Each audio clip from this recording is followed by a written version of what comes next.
lost power and was drifting in heavy seas and high winds, but managed to drop anchor. It's believed a number of people have been injured. Simon Clemerson reports.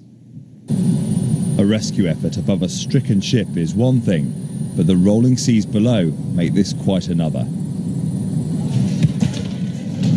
No sooner has the furniture slid one way, it comes back again. People are left holding on where they can.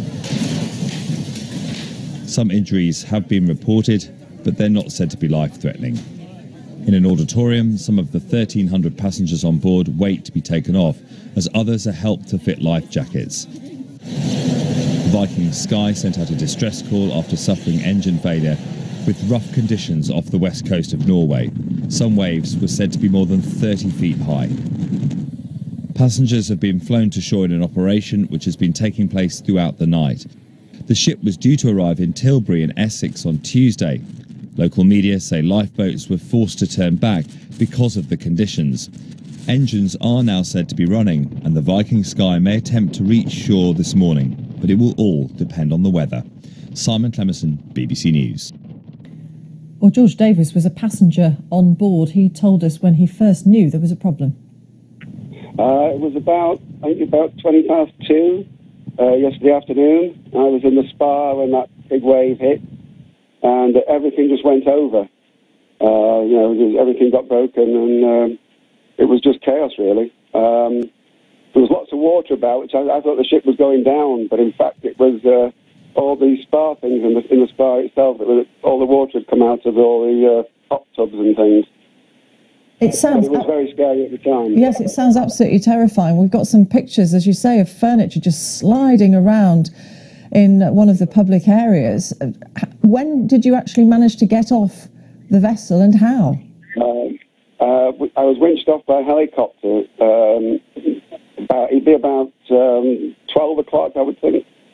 We were sat on the coach after the helicopter dropped us down, and it said midnight, so it took us about 10 hours, really, from the wave hitting to actually getting off the vessel. What was the rescue like for you? Pardon? First, I've got to say the Viking staff are excellent. They helped us in every way they could. And the Norwegians have been really great. They're, all the emergency services, the people volunteered, and of course the helicopter are fantastic. Those people do a really good job. Marvellous. But to be winched off a vessel in heavy seas like that, that in itself, the rescue itself must have been terrifying. Well, one of the most frightening moments I've had, because the waves were just, you just sort of lost it, really, and you couldn't quite work out where the ship was going. It was swinging everywhere, and the wind was terrible, and it was freezing cold as well. And these are big ships, aren't they? These cruise liners, and to be tossed around like that just tells you how bad the conditions were out at sea.